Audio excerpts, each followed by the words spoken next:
So the last class we did the sixth verse. Yatha kashasthito nityam vayu sarvatra go mahan tatha sarvani bhutani matsthani upadharaya. As the mighty wind moving everywhere always rests in space, even so know that all beings rests in me.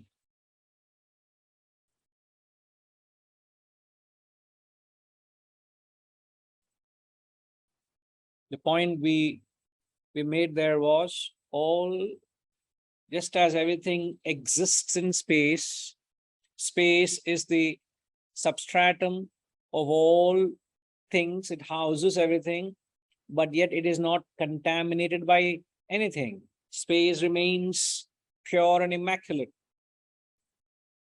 Exactly the same way, Brahman is a substratum, the base of all beings. But Brahman is not contaminated by beings, nor is Brahman contaminated by their actions, which means the Atman within remains pure, remains immaculate. It houses it, but yet it is not affected by it. And then we took the example of the iron piece, the wooden piece, and the metal piece. All it boils down to is, what is your identification? When you identify with the matter vestures, the matter layers, the world affects the vesture layers. The world affects the matter. But the world cannot have an effect on the Atman. So when one identifies with the Brahman, to that extent, you remain unaffected. See, it's not more to reach a state. One is to reach a state of no affectation. It is yet another thing to understand that now I'm being affected because of wrong identification. It's like telling a person who is unhealthy that you will become healthy one day, vis-a-vis to tell a person that you're unhealthy now. They're two different things. To say that Brahman is not affected by the world and you are a Brahman is like saying you can become healthy one day. That's a future sense. But in the current moment, what is my state? If I understand, if I realize that I am unhealthy today, I will put an effort, bring about a change in my lifestyle so that I can regain my health. And all that effort can start by only when you realize that I'm unhealthy now. I got to understand I'm unhealthy now. So if we are able to draw in as much wisdom to understand ourselves that it is because of my wrong identification with the world I'm suffering, it's not because of the world, it's because of my identification with the matter layers, the world is affecting me. If I understand that, you'll do something about it. Are you able to get the point? It's not a question of Brahman remains unaffected. That's the absolute state. That is not the point to note here. The point, the abhyasa, always we're looking at abhyasa. So if something is a thorn in your flesh, it's not because of that, it's because of your wrong identification with it. There's something that constantly is a bug that hurts you. So if you are being affected, is because you are identifying with it, unnecessarily identifying with it. So if you don't identify with it, what is identification? Attachment. Unnecessary identification, unnecessary attachment. If you are not able to get yourself out of it, unnecessarily suffering.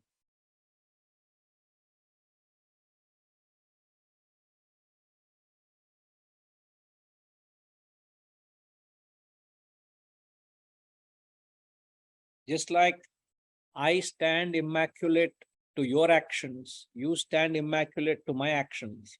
I must learn to be immaculate to my own actions. Means whatever I do, I should not be affected by it.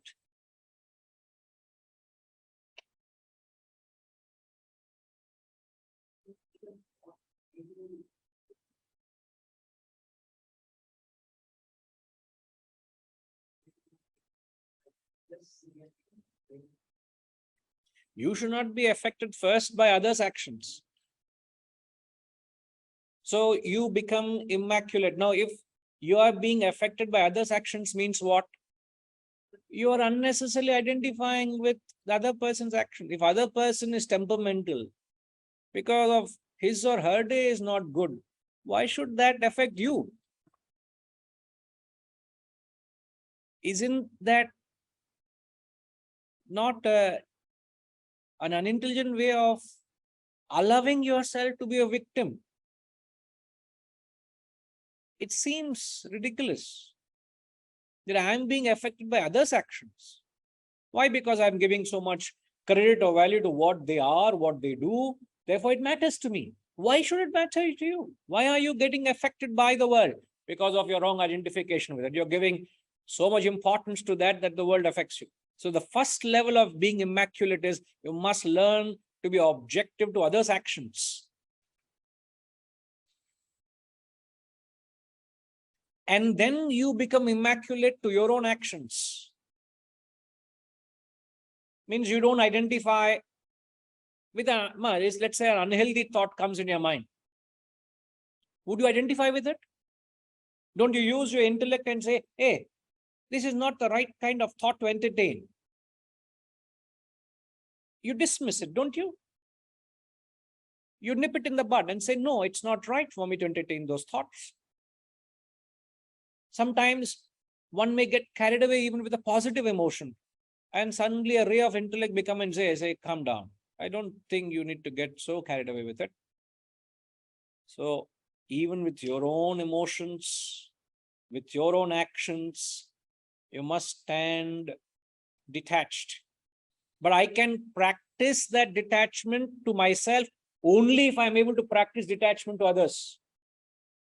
If Shivaji does something right or wrong, how should it affect me? It should not. I should not allow his actions to come and hurt me. So it begins with others. It comes close to you. That's what he's trying to say. So Atman, as the space, is the substratum of everything, but it stands immaculate, like the mightiest of winds. As we learned, it could be a hurricane, it could be a storm, but that storm doesn't affect the sanctity of the space. The space is immaculate. Even if air is smelling foul, let's say if an enclosed space, you come and there was let's say you have left your house locked up for a long holiday, and when you come back, the whole place is stale. And adding to it, there was also a dead rat. That's it. The whole place stinks foul, unbearable. Sir, I just can't understand. What is the smell of a dead body? And how come people eat dead bodies, sir? I don't understand. People are eating dead bodies, no? All over the world. If you catch a fish from the sea, is it coming live to you on the table? It's a dead body, you know. What is any animal you eat? It's not a dead body. Anything which has no life, it is poisonous. Anything which has no life is poisonous. Even a plant, if it is not consumed, even a juice, if it's not consumed fresh, it becomes poison. Anything which has life, it's refreshing. Anything which is no life, it is poisonous. And yet I can't understand, how can the whole humanity consume it, thrive on it, live on it? It's like toxic. It destroys you. So unhealthy, I can't conceive it. It's difficult to conceive. I don't know. So even the most foul smell does not contaminate space. The space is not contaminated. The air is contaminated. So what we are trying to say is there is an aspect of your personality that is so subtle in you. You must go deep inward and tap that potential, which remains immaculate. It's like a sheath. A sheath is that which covers something but doesn't affect it, like a sword and a sheath. When you put a sword into a sheath, the sheath doesn't touch the tip of the sword. The tip remains intact. It doesn't get blunt. N number of times you may put into the sheath and take it out. Why? It covers it, yet it doesn't contact it. So all what these men are saying, that there is that aspect of your personality inbuilt in you that remains immaculate. Why can't you tap that? Why do you get swayed? Why are you influenced by the external things? They're trying, they're trying so many ways and means to convince us, just to persuade us to tap that. And if you are able to get to that, why am I coming at an angle to myself? Oh. Do I need to?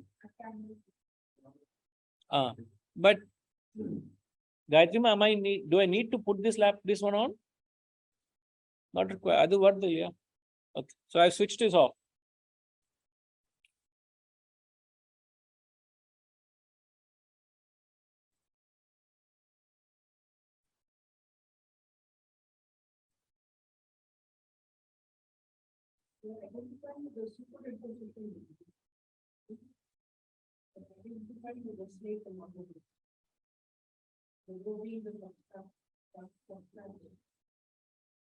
Yeah, we are not identifying with the reality. We're not identifying with the Brahman. We are identifying with the superimposition and getting carried away.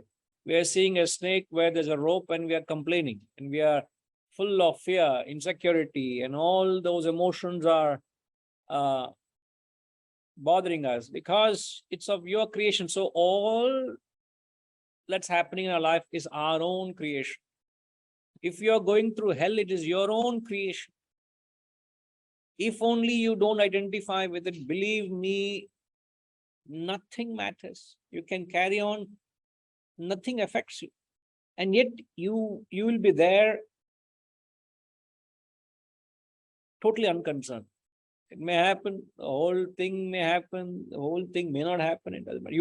You'll try to make things happen. It's like the petrol is responsible for the car even to meet with an accident. If the car ran out of petrol a few meters before that actual point of crash, there wouldn't have been a crash. So it is full, you're full of energy, you're full of dynamism, you're full of action, and yet you remain so withdrawn within. That state is so pure, so untouched. And one who experiences it is trying to convince us, man, it is there. You're missing it. Tap it, take it, get benefited by it. It's immaculate. And yet you're fretting and frothing and fuming and getting worried and excited and affected and stressed, and you're lost your motivation, or you're lost your drive, or you're excited unnecessarily. Why are you going through that? Guruji, as you mentioned in the last example, of VMI is a metal and the body of it is a magnet. So we are in a magnetic world. We are in a magnetic world where our metal is always get attracted to the world. So only the Atman which we're talking about. So bringing wood in between this VMI and the magnetic world. You see that this magnetic impact on VMI is then really challenging. It is challenging to. It's not that you have to bring in the wood. The wood is there right with you. It's like the individual. So we are in between. Are you the wood or are you the metal? Not magnet. Are you the metal? We are metal. Metal. So are you the metal piece?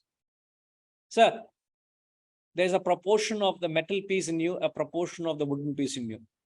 When I say proportion, the proportion is defined by your identification. If you have invested 80% of your identification with your BMI, the metal, you become the metal. If 20% you're invested in the wooden piece, you will have characteristics of the wooden piece in your life, which is the Atman. Automatically you're detached. There will be turmoil. The world will give you 100%, but 20% you're protected. 80% you're victimized. See, the world will affect you completely. What will affect? The metal piece is 100% influenced by the magnet, which is the individuality, the BMI, the matter. But to the extent you have that spiritual quotient in you, that keeps you pretty grounded. You're not swayed by the world. So we are only trying to put in effort to say that invest more into this wooden aspect of your personality. When you invest more, the natural thing is you reap more. You get it? You get it, sir? So it is a combination is there. Like the individuality is a combination of metal and wood, BMI and the self. That's the definition of individual, no? Atman plus matter, spirit plus matter. And the beauty is we have a choice either to choose the matter or the spirit. That also we have. The advantage we have is you can choose to be the matter or choose to be the spirit. It's not that you are a slave of to be the matter only. Then it matters. If you have no choice, then it matters. But now it shouldn't matter to you because you have the choice either to be the matter or to be the spirit. And the one who thought it is your capacity and your interest. You can choose what you want. So a human being is always a master, not a slave. So I am not a slave of what I have created thus far. I can choose to be with the spirit from this moment onwards. Can't I be? I can. So it's a matter of time. You shift your, it's like saying, oh, this investment is not giving me enough rewards or returns. I pull out from that and invest somewhere else. That choice you always have. Maybe you will have ways and means how you can safely come out of that investment. But you always have a choice. Never should you, no wise investor would go and get stuck in an investment. You'll always find an exit route, isn't it, sir? Like any building has a fire exit, emergency exit. Any vehicle will have a fire exit. Any danger you'll have come out. So you'll have to find ways how you can walk out of the mess that we have caught up into because of attachment to the world. And the way to get out is this knowledge. It gives you the capacity to take a step back. And the way you step back, the moment you step back, you enter the self. You enter the corridors of the self. You're not far from the self. You just need to de-identify with the world, instantly identify with the self. There's nothing else, only two things there. Yes, sir. Varnishama. I think we are identifying the reflection, not the source. You can say that. We are identifying with the and its distortion. And we see that is what we are. Instead of seeing the source, which is bereft of remembrance. absolutely. We are going by the reflections, not the source. In fact, they say all the happiness that we are chasing are reflections. We're not going to the source of happiness. You know, example is all the light that we see from the moon, there is no light there. It's only reflection of the sun. But there's actually darkness. But we are fooled by the light in the moon and believe there's light coming from the moon, but there's no light in the moon. The light is coming from the sun. Moon is just a reflection. And how do you educate the illiterate that there's no light in the moon? And yet the truth, you know, Vaishnavi, there's no light in the moon. And yet on a full moon day, what do you see? Light coming from the moon. Where is the light coming from? Reflection of the sun's light on the moon. Similarly, they're saying, if there's happiness in iPhone 12, there is no happiness in iPhone 12. It's only reflection. There is no happiness in Sony Bravia 77-inch. There is no reflection. You stand, switch off, then you will see your own reflection on the TV. Switch off the TV and you see reflection. Huh? Blur. There is no truth or happiness in it. Yes, ma. It's noble animation of ego, make you identify yourself with the good. The more ego you have, you identify with yourself, can you say that? In fact, it's different way of interpreting. What Jam is asking is, if you identify with the matter, you can call it ego. Vis-a-vis, when you identify completely with the self, there is no ego. See, either you can put it that way, or you can say, when you identify with the matter, there arises the ego. When you identify with the self, there's no ego. The self, when you identify with the self, the ego gets annihilated. Because you are gaining your absolute self and you're losing your little self. The small ahankar, the ahankar comes because of your identification with the individuality, which is this matter. The moment you shift to the Atman, what do you gain? You gain the capital I, not the small I. The small I is ego, ahankar, it's me. So you advertise your health. I have become healthy. I have thrown out my last medicine. Who is talking? Brahman is not talking. Your ego is talking. So what? Sir. You say with pride, but no ego at all. Ilya, I have gained health. So what? Ego then? You are asserting a physicality, ego. Arey yaar, you are not the body, man. Try to keep your body in as much repair as possible. The entire purpose of your life is not to just keep your body in good shape. Is that all what it is? Without that last element, that whole workshop is body worship. Isn't it? But then we need to take care of this. For what? For what? For what? Like we are keeping our space, big and fat. For what? So that it can serve a purpose. Imagine we keep this place permanently locked up, but every day I employ 6 cleaners to keep cleaning and polishing and scrubbing and painting. But it's a permanently locked facility. No use. That's what I'm saying. To keep the body fit also for what? Only as a vehicle to serve a purpose to reach somewhere. That's why I said that whole exercise without that spiritual for what purpose has no meaning. See, I am okay. I want to gain health. I want to green juice. I want to eat healthy diet. Okay, I want to keep my body healthy. For what? For what I want to keep my body healthy? So that it serves me in a journey. So the journey also has to be injected, which is what has happened.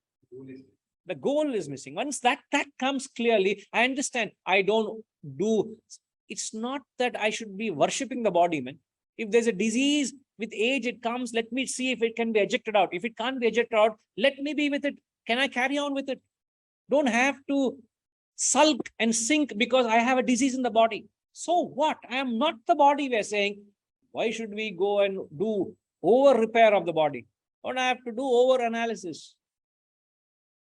I am not complaining, sir. I'm only trying to tell in the context of what we are learning. I think, there you need to do that. When you're looking at health, you need to do that. It's that Make sure it's done perfectly. if you go, doctor says your body is not yours, that will be a problem. No, I'm only saying the vehicle has to be kept in good repair for a purpose. For a purpose. That is an individual. It's like I'm servicing my vehicle every bi-monthly. I send to the workshop, overhaul, do it, but permanently parked in the garage. Arey, that vehicle is meant to be driven, sir. Ilya. Driven where? Driven where? In shape, you need to take care of that. No, you Keep need that in to. shape, to keep my car running, you need to petrol. You need to do Petrol Atman, sir. Petrol Atman, sir. You have to do your exercise, you have to do your yoga, you have to do all this to keep your body in shape. And then you have to use the tools properly. When you don't pay attention to it and say, I want to reach the art, then that is again, you are putting one more element into your pursuit of. To that extent, it's needed. No, it is absolutely needed. Individual. So today my purpose, I need to get my headache here. Is it not? If I don't get that, how will I go look at my larger person? I have to get my body in proper shape. Today it's my person. Tomorrow, yes, I do. I know that that's a bigger thing. But if you don't take care of this now, because that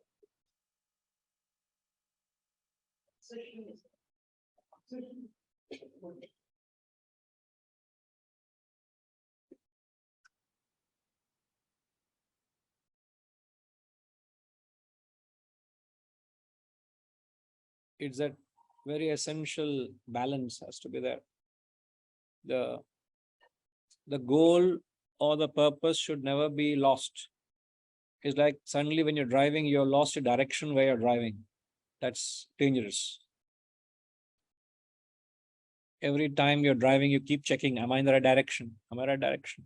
That's important. So all what I'm saying, and I know what you're saying, is just that this knowledge gives us a clarity that you don't develop an attachment to the body. So we must have a sattvic relationship with the body. Tamasic people neglect the body. Rajasic people worship the body. The sattvic people use the body for a purpose. Tamasic people they worship the senses. They get into the senses only to indulge. Rajasic people, tamasic people come neglect the senses, complete neglect. So here we are. Why are you tampering with that? Keep the, can we have the grid view only? The gallery view.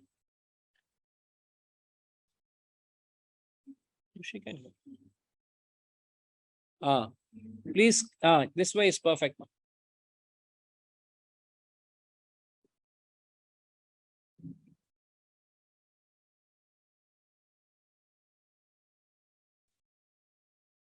Right.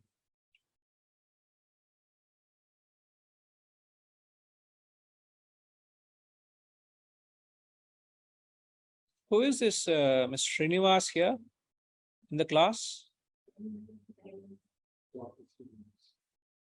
Is it Dr. Srinivas from Karimnagar?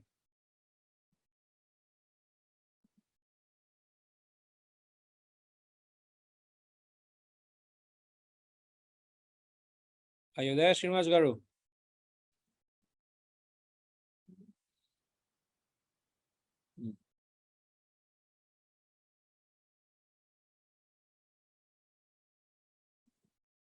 Okay. We'll move on. We'll take verse 7. Haresh, you're following Haresh?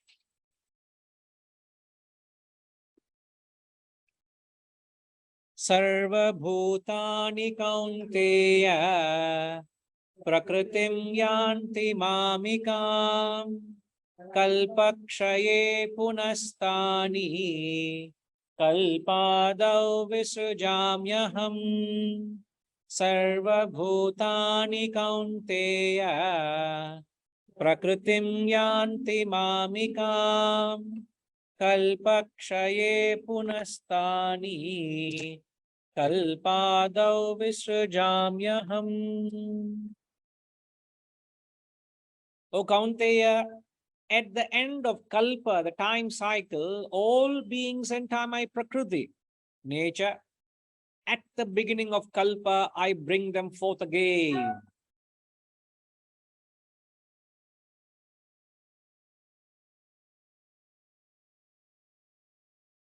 Kalpa is a time cycle. Now, whenever he's talking of kalpa, there is a birth and dissolution, which is known as the emanation and dissolution, the prabhava and the pralaya. The pralaya is the unmanifest, the prabhava is the manifest. So the terms for kalpa is talking from a macrocosmic perspective. So the macrocosmic perspective, he says, all beings enter my prakriti. at the beginning of Kalpa, I bring them forth again. So there is a Pralaya and a Prabhava. Pralaya, everything goes into unmanifest state. Prabhava, everything is born again. So there is a dissolution, means the entire creation disappears and again is born.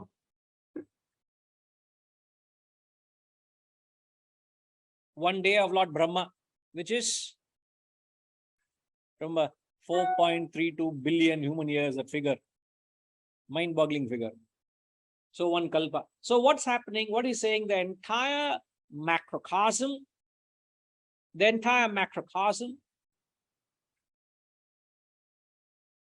going through the cycle of death and birth. Like come the end of the day, everybody goes into that manifest stage, isn't it? The entire macrocosm. And at the beginning of the morning, everybody comes back into manifestation. A doctor wakes up as a doctor, a sinner wakes up as a sinner, a saint wakes up as a saint. Immaculate. So all of that's happening at the macrocosmic level. The same thing is happening at the microcosmic level also. Jayaraman, with her ignorance and knowledge when she sleeps, the same ignorance and knowledge she wakes up when she wakes up the next morning, isn't it? The proportion doesn't change, no? Then you will start getting worried. I don't know whether you get checked up as a dreamer or a waker. Whom to get checked up? Is the problem with the dreamer or the problem with the waker? Thank God the waker gets up exactly as the waker who slept. So that he says,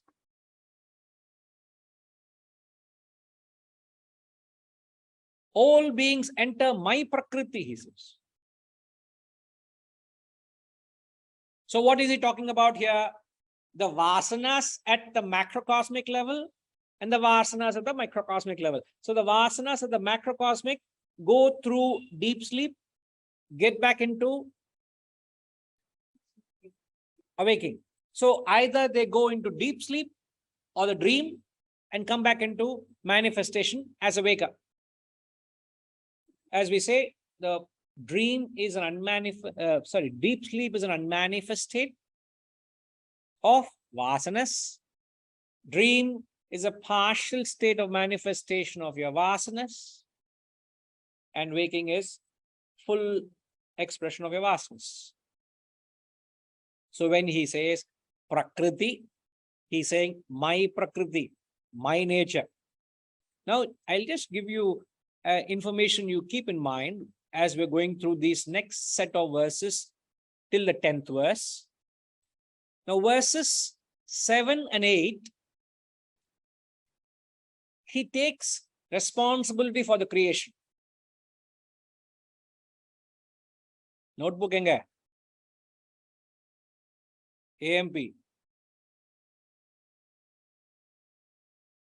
நான் கேட்க போறேன் அப்புறம் 7 and 8 verses takes responsibility for creation. He says, my prakriti. Now, in the 9th verse, he takes semi-responsibility for the creation. In the 10th verse, he says, I take no responsibility. Just to give you an idea what he's saying, because this may not be understood and as clearly. 7 and 8, he says, I take responsibility. My prakriti, he says. 9th verse, he says, Vaishnavi, partial responsibility. 10th is no responsibility. So with the language, now you don't understand what responsibility you're taking. Huh?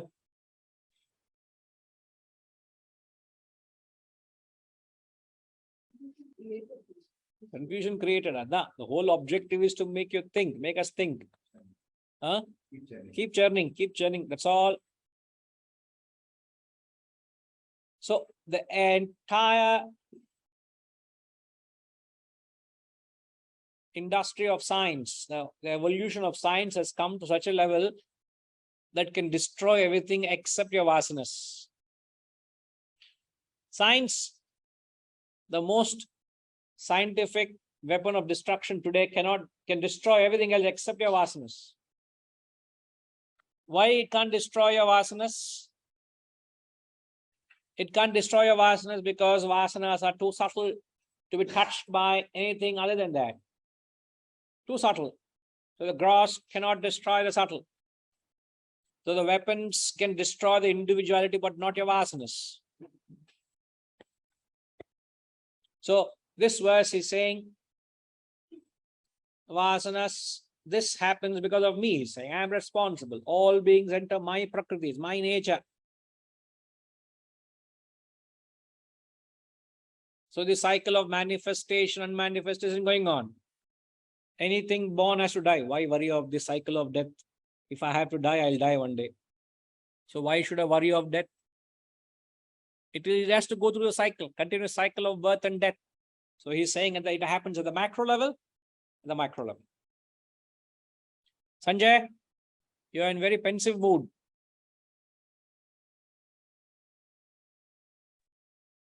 No, I'm completely with you, Guruji. I'm just listening and absorbing. All right, all following? Okay.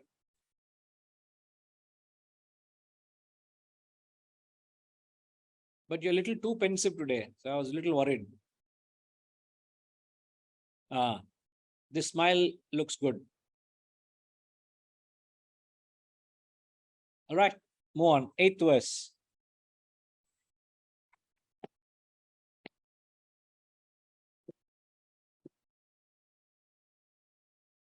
Prakritim swamavashtabhya visrujami punah punaha bhutagramamimam kritsnam avasham prakrutirvashat prakritim swamavashtabhya visrujami punah punaha bhutagramamimam kritsnam avasham prakrutirvashat. Animating my own prakriti, again nature, I bring forth again and again all these multitudes of beings, helpless by the force of prakriti. Avasham. Avasham prakrutir vashat. Vashat is by force. Avasham, helpless. Helplessly by force of prakriti, all these multitudes of beings are brought forth again and again. Punah, punaha. So he's saying, I am animating my own prakriti. Now, these are some of the verses. These are some of the areas where gurus have interpreted as God is responsible for the creation of the world. See, the Lord himself is saying, no, I am responsible. I am animating. I bring forth being again and again means.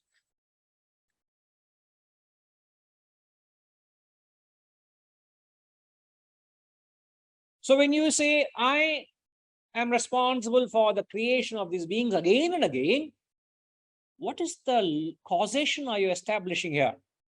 What causation are you establishing? Causation means, Vaishu, what is causation? What is the English word causation? You understand? Causation means there is a cause and an effect. That's causation. The law of causation, everything in the world is governed by the law of causation. There's a cause and effect. Now, how would you put that causation to this statement when he says, I am bringing forth beings again and again? What kind of causation you put to it?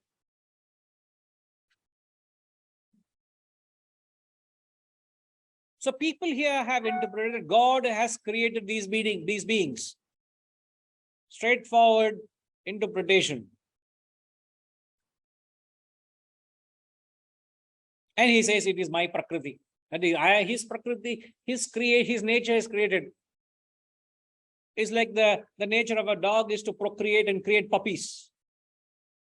Nature of a donkey is to procreate and procreate donkeys. The nature of a human is to procreate and procreate beings. So I am the creator of my creation. logic. Is that logic can apply? You can apply it to a dog, a donkey, and a human, but you can't apply that same logic to a creation of the world. But he says it is my prakriti. But what causation you give to it? Can you give this causation? Seed and a tree? Chicken and egg? Many masters have given that causation, and they have concluded without any much effort that God is responsible for the creation of the world. But if you were to say that God created the world, what's the fallacy in that argument?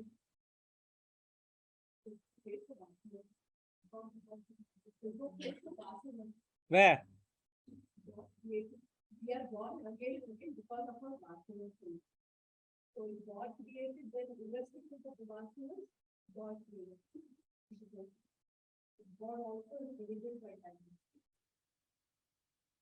Means you are bringing down God to a level of a mortal. You are planting a motive in God. If God creates something, for any creation, there has to be a motive, no? Like we have created this institution. What's the motive? Oh, we want to impart this knowledge. Oh, chumma, nothing else to do. We just thought created. People will have gone mad or what? You create, go about, create a trust, you collect funds, you put up an institution without a purpose in mind. You must have some purpose in mind, no? So any action, any creation has to have, Pushpama, a motive or a cause. So if you were to say God has created the world, we would be making a biggest blunder by planting a motive into God. Because God is said to be, Harish, what is God said to be in the context? Immortal, Guruji. Immortal. I'm not talking of mortality or immortality. I'm talking about creation and a motive.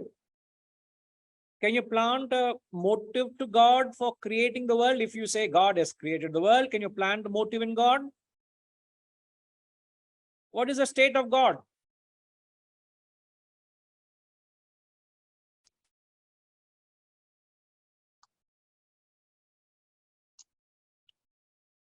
Sorry, Guruji, I'm a bit lost. How come I knew you were lost? Because you know me very well. You know very well. Harish, simple Harish. We are saying if for any creation there is required a motive, you're with that? Yes, Guruji. Without a desire to create or procreate, you cannot go about creating. Am I right? Correct. Yes, Guruji. But if we were to say God has created this world, it would tantamount to saying that God had a motive in his mind. He identified with the urge to create and he created it. Am I right? Yes. But what we are said, the nature of God or the state of Godhood is desireless, is motiveless. So the God has no motive. God is pure. So by interpreting when he says my prakriti, it's my nature, I bring forth beings again and again, it's my nature. By saying so, what I am, the fallacy which people do is you're planting a motive to God, which is wrong. God cannot have a motive. He cannot create. So the fallacy to say chicken and egg, seed and a tree, father and son, that law of causation, that law of cause and effect cannot apply to its creation. So there's a deeper interpretation to this word when he says, it is my prakriti, I have created, I have brought forth beings again and again. I'm only saying how people go wrong in interpreting. I have not interpreted this.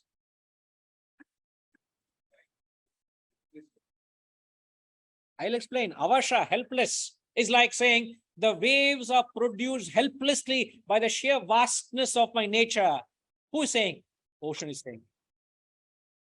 Oh, is it so? What I'll do, I'll pump out 1 million gallons of water from the same ocean and create a large pool of body of water of the same ocean water and see, is there waves? Do you get waves? You've pumped out million gallons. Any waves there? Oh, I think I may have to add another couple of million gallons of water you draw out and see the waves. No, the sheer vastness of the ocean creates the waves. It is my prakriti. It is my nature, man. It's my nature. The sheer vastness produces the waves. You can't go wrong with that example. Multiply examples, but just with that example, you'll understand it's my helplessly they come out. And waves are whose nature? Nature of the ocean only, isn't it? Without the ocean, are they the waves? No. So the waves are being produced helplessly because the sheer expanse of the ocean. Huge waves. The mightiest of ships are dwarfed. Sometimes you get terrified even watching these videos. No, how the hulls goes are right into the, I thought they're going down only to the watery grave. No, they're going and they come up. What engineering, what technology. Amazed. They just, and the heaviest of metals is floating like a matchbox, like a piece of paper. How does it float? That's technology. That's engineering. But you say the helplessness is because sheer vastness. You wouldn't go wrong there.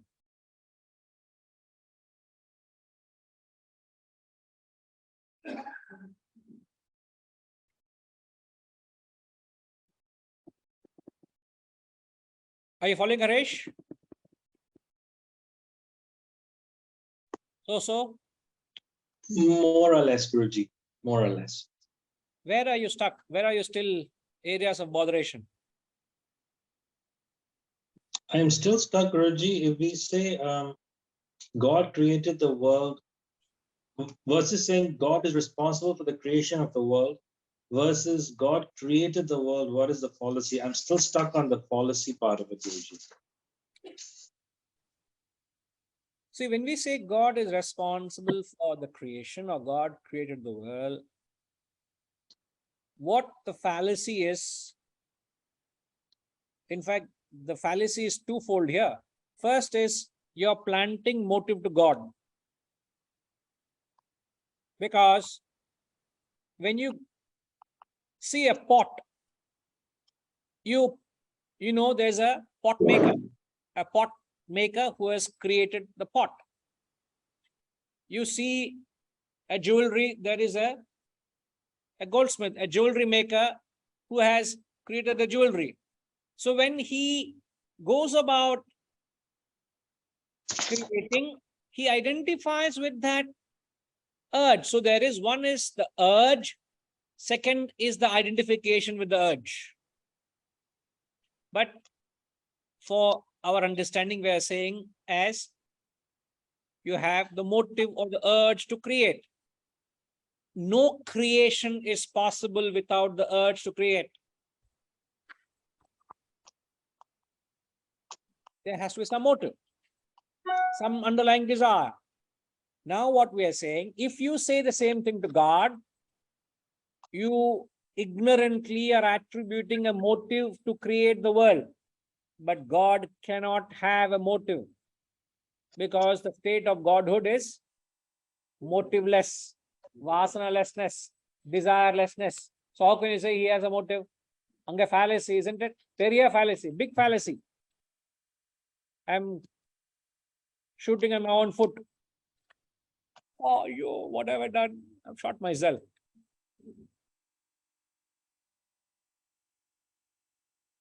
You can't do that. The problem is nobody out there has a head to counter all these so-called gurus who go over interpreting God created the world. And a man of wisdom will not bother. He'll keep silent. Let these mad fellows make noise. Whom all will you go and change? All these fellows are like dog's tail. They don't want to change. So why should you bother changing them? Correct, sir? Leave. I'll do what I think is right. Hold on. So there should not be any difficulty there, Harish. Well, now I'm much more clear, Guruji. Much Great. more clear. Great. So all what we are saying is when you say the causation as a motive or an urge to create, you can't take the example of a chicken and a seed, a father, a son, You can't take the example. So when he says animating my own prakriti, so that the word nature or prakriti here is the ignorance of Brahman. So the prakriti, when he says helplessly by force of my own prakriti, the multitudes of beings are coming out. So what is the prakriti here, sir? Ramji? Are you okay, sir? Okay?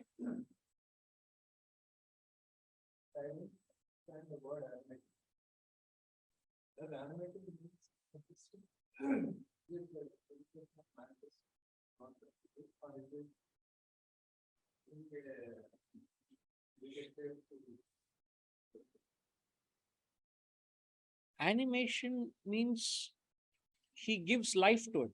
My own creation. That's all. So animating my own creation means I'm given life to the creation. I'm responsible for it. How else would you interpret the word animating? That's what I'm saying. Huh? So the animating is clear, no? So the word prakriti, so when he says animating my own prakriti, so the fallacy we have explained, you understood. If you understand prakriti is the nature of the world and I am creating, God created the world. Straightforward interpretation of fallacy. We have mentioned that. No, but when we say animating my own prakriti, I bring forth, the prakriti has to be understood as ignorance of Brahman. Ignorance of Brahman. Just understand why our or my understand as ignorance of Brahman. So what is ignorance of Brahman?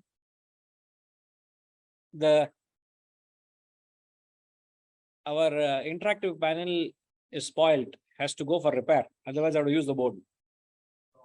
Something the technician has come and said it's spoiled. Huh?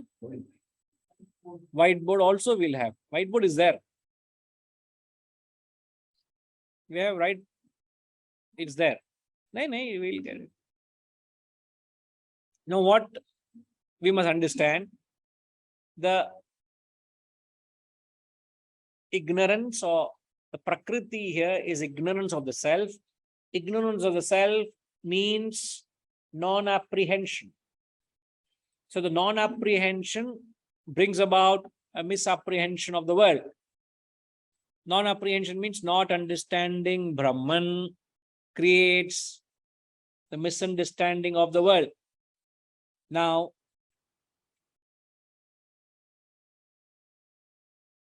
again and again, we keep coming back to the example of the rope. There is the non-apprehension of the rope, which is the ignorance of the rope that has created a snake, correct? 3 steps, simple steps. Rope is first step. Ashama, aap likhiye. The first step is rope. The second step is non-apprehension of the rope. Yeah.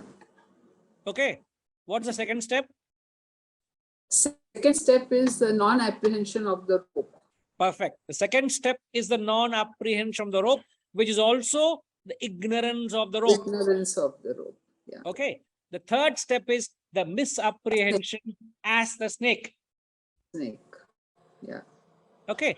So what are the 3 steps? The rope, The non-apprehension of the rope and the snake. The appearance of the snake the misapprehension as the snake.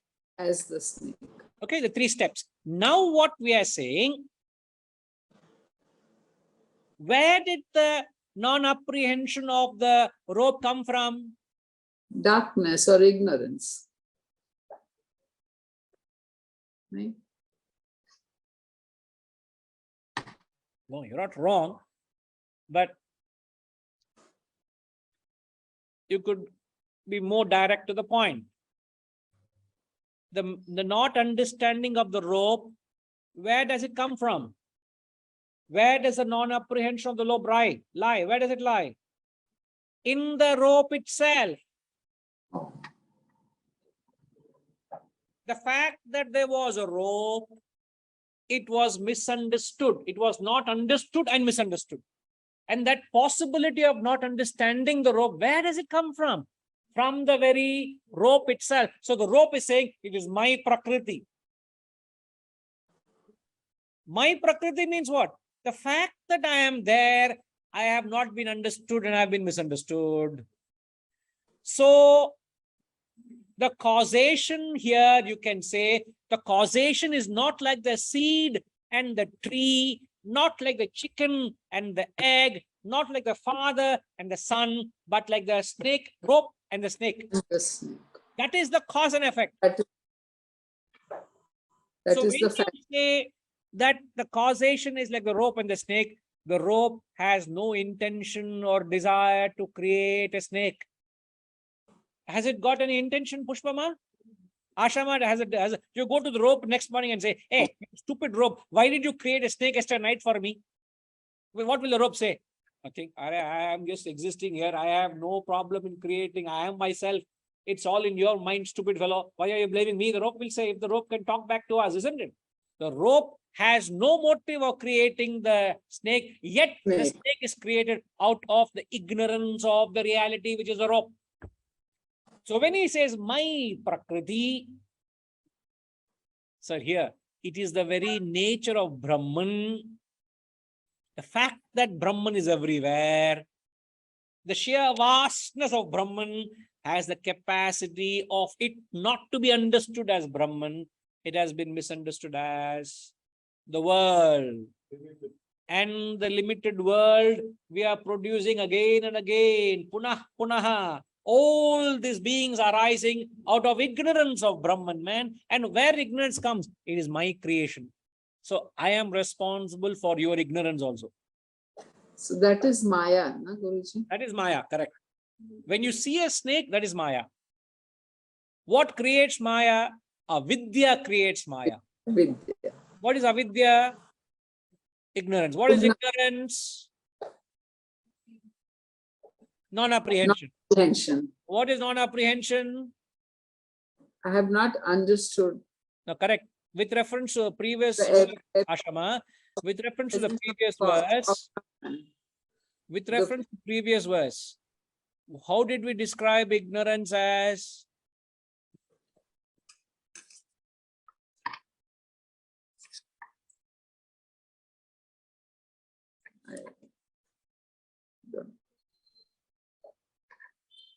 The previous verse, how did we describe ignorance as?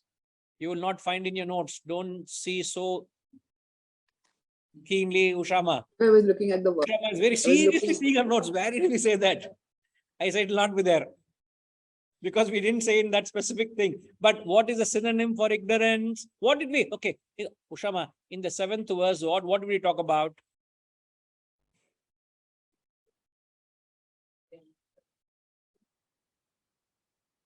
Why all that is happening? All the drama. All the drama of Prabhava, Pralaya, Kalpa. Why is it happening? Because which nature of? All the Prabhava and Pralaya, all the cycle of birth and death is happening because of Brahman. Okay, why do you go to sleep tonight?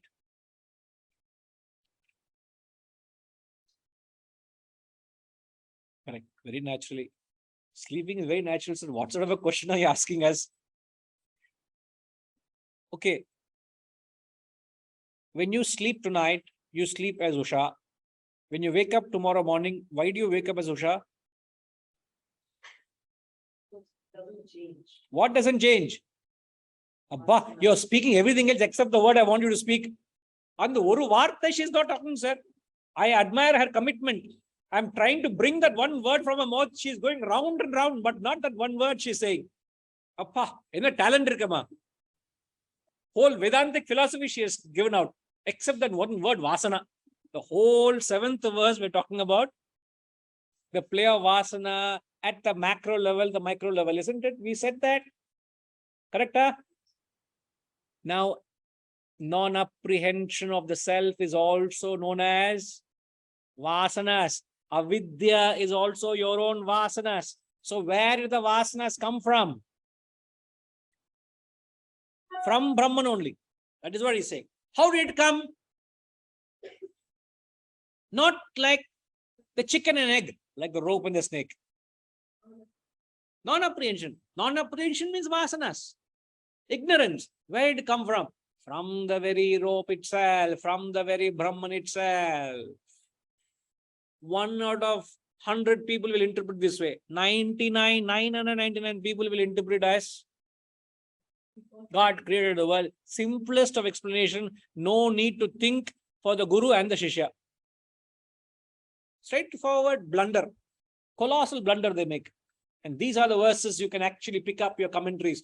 The most gilded books. The most beautiful gilded books you open and see. So beautiful. No, not to criticize. Let's all go down later on. In very soon we go down. We have a Gita book, no? Let's open this mantra, chapter 9, verse 8, and see what is the interpretation there. I have not seen it. I'm 100% sure the fallacy will be explained there. The fallacy will be established, they're not explained. That's how they will say. Because they don't have the perception. They can't see it. Huh?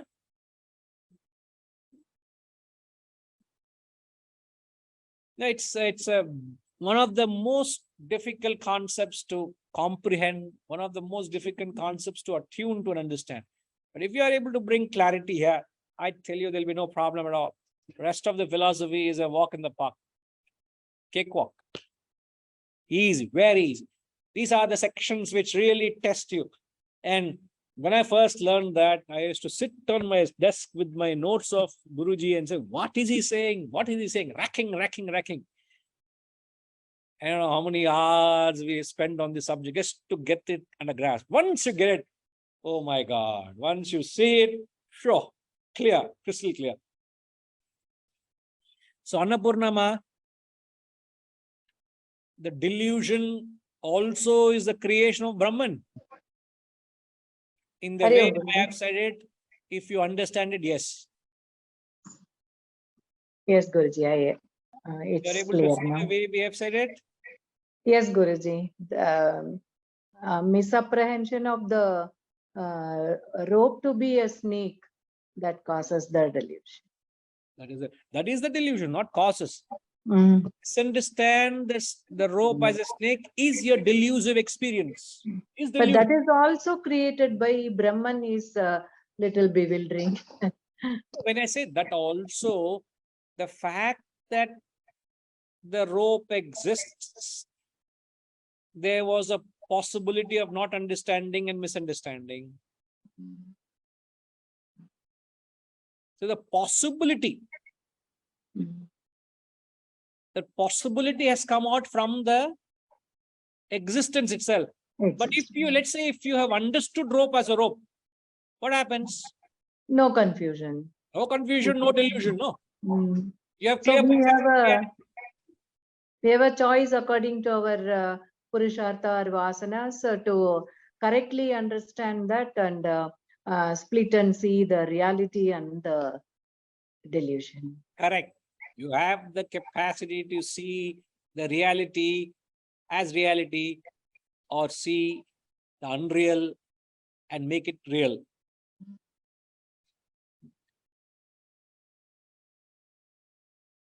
Perfect. Thank you, Guruji. Thank you, Ma. So the nature here is being interpreted as the Prakriti. Nature is non-apprehension of Brahman, the ignorance of Brahman, the avidya.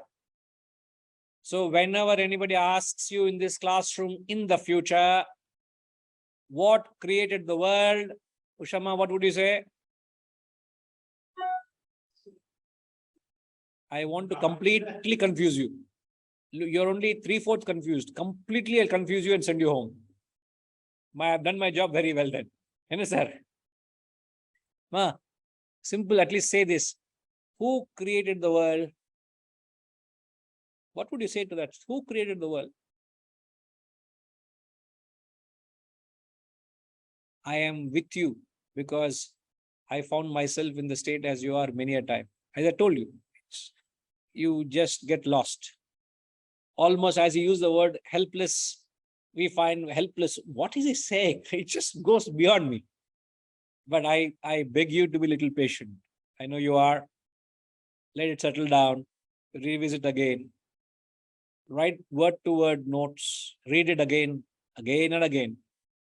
Fourth, fifth time it will strike you. Then you will start giving lectures to Ramji. No. So you need to get some more, sir. So we are only giving wisdom. Huh? Oh, only getting it. Okay. That means already wisdom is very established there. So what would you say, Vaishnavi? What would you say? Who created the world? Okay, who created the snake? Huh? Rope created the snake.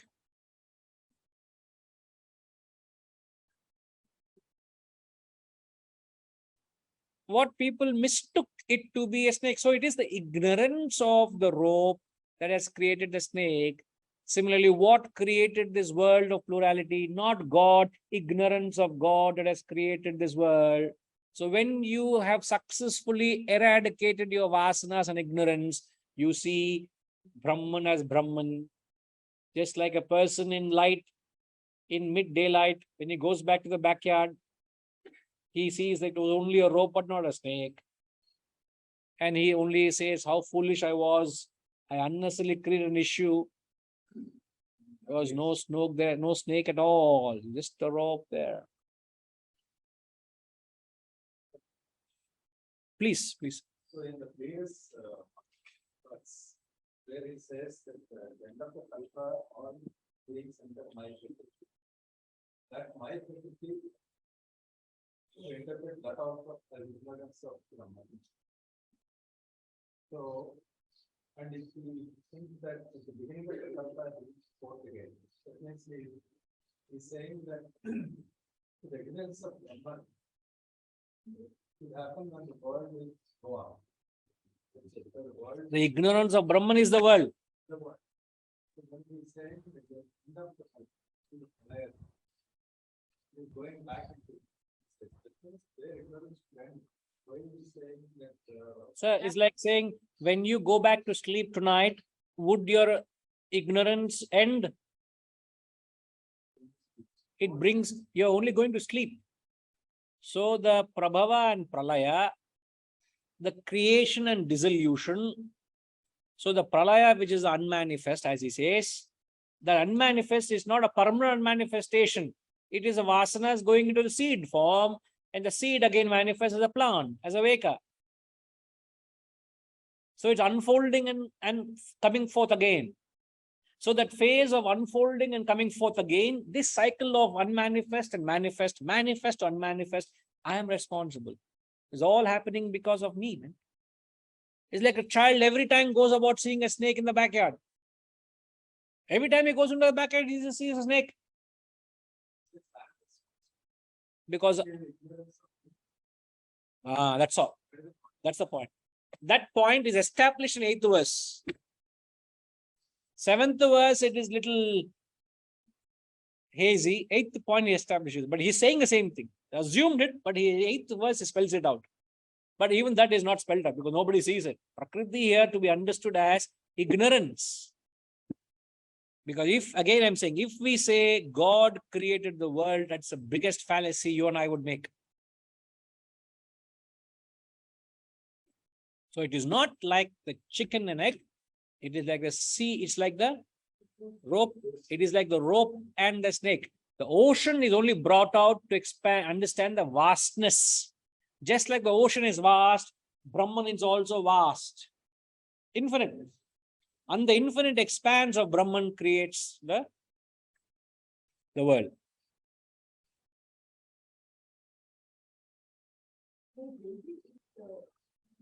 The waves are also the ocean, so when you don't agree, when you see the waves from the ocean, then the plurality is created. Once you see the waves of the ocean, then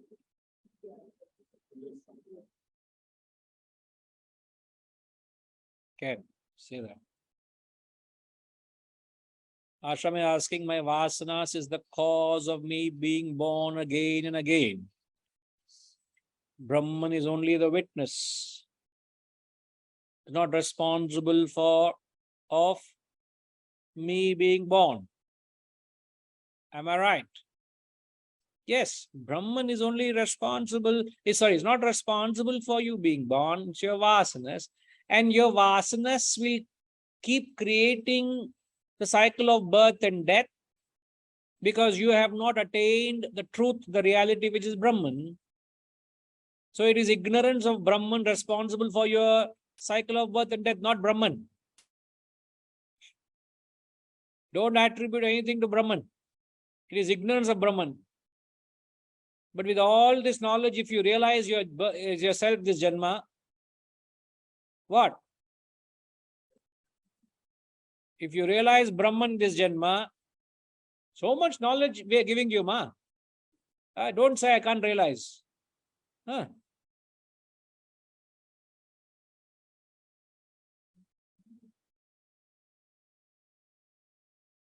I think Sanjay has little somras before the class. Sanjay, what did you have before class? I think little side drink was somras, is it? What's Really, What's the weather honestly, I'm just captivated by this discussion, and I'm understanding it, and I'm completely fine. I'm just, Yeah, I know you're fine, but my concern is what did you have drink before the class? oh, I had a coffee. That's it. What was in that coffee mug is the question. It may not be coffee. Huh? A rope and a snake. It created some other illusion, you know. So it is not, God has not created this world. So don't blame God. God is, as Ashama says, he is just a pure witness. He's a Sakshi. He has got nothing to do all with happening. Why do you pass the buck to God? God has got nothing to do with all this. So the cycle of birth and death continues as long as you and I have vasanas. Having got vasanas means you have not attained the self, you have not realized yourself. One who has realized, for him there is no further cycle of birth and death, means he has knocked off avidya. There is no more vasanas. He has realized the self. It's like seeing the rope as a rope. You are no more confined to avidya. You get to the Purusha. The opposite of Prakriti is Purusha. You get to the Purusha, self.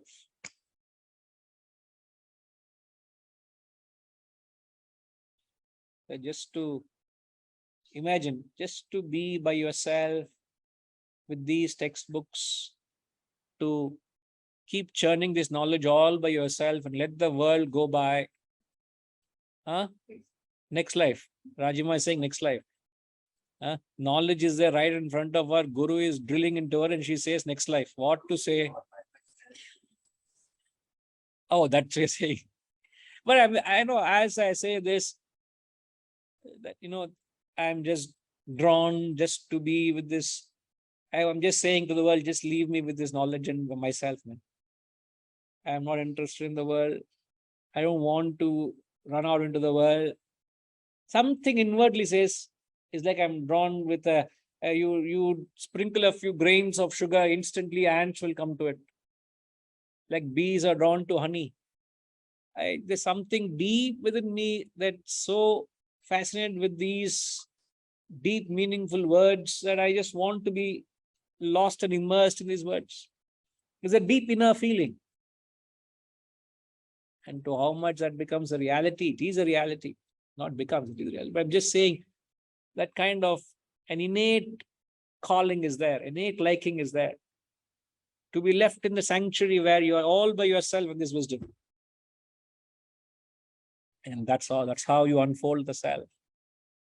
That's how you realize yourself. Fascinating. Very fascinating. Right. So we'll come back. I recommend you all to please revisit the recording as soon as it comes. Please jot it down. Every word, every phrase is put in very purposefully. So please capture it, read through it. It will certainly give you clarity. And if there are any doubts, we'll certainly come back to this idea. And as I mentioned yesterday I did mention, unfortunately, I am not in town the next weekend. So we will not have classes the next Saturday and Sunday. So there will be a break of a week and we will meet you all in a fortnight.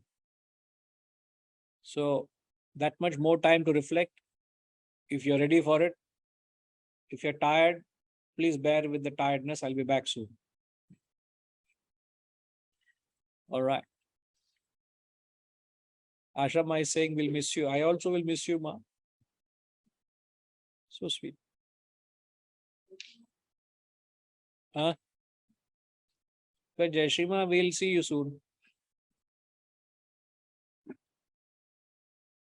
Right. Om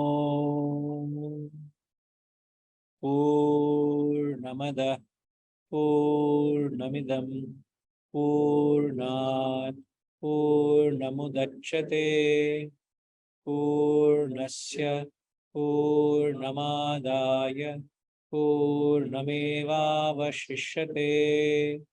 Om Shanti Shanti Shanti. Hari Om. Shri Gurubhyo Namaha. Hari Om.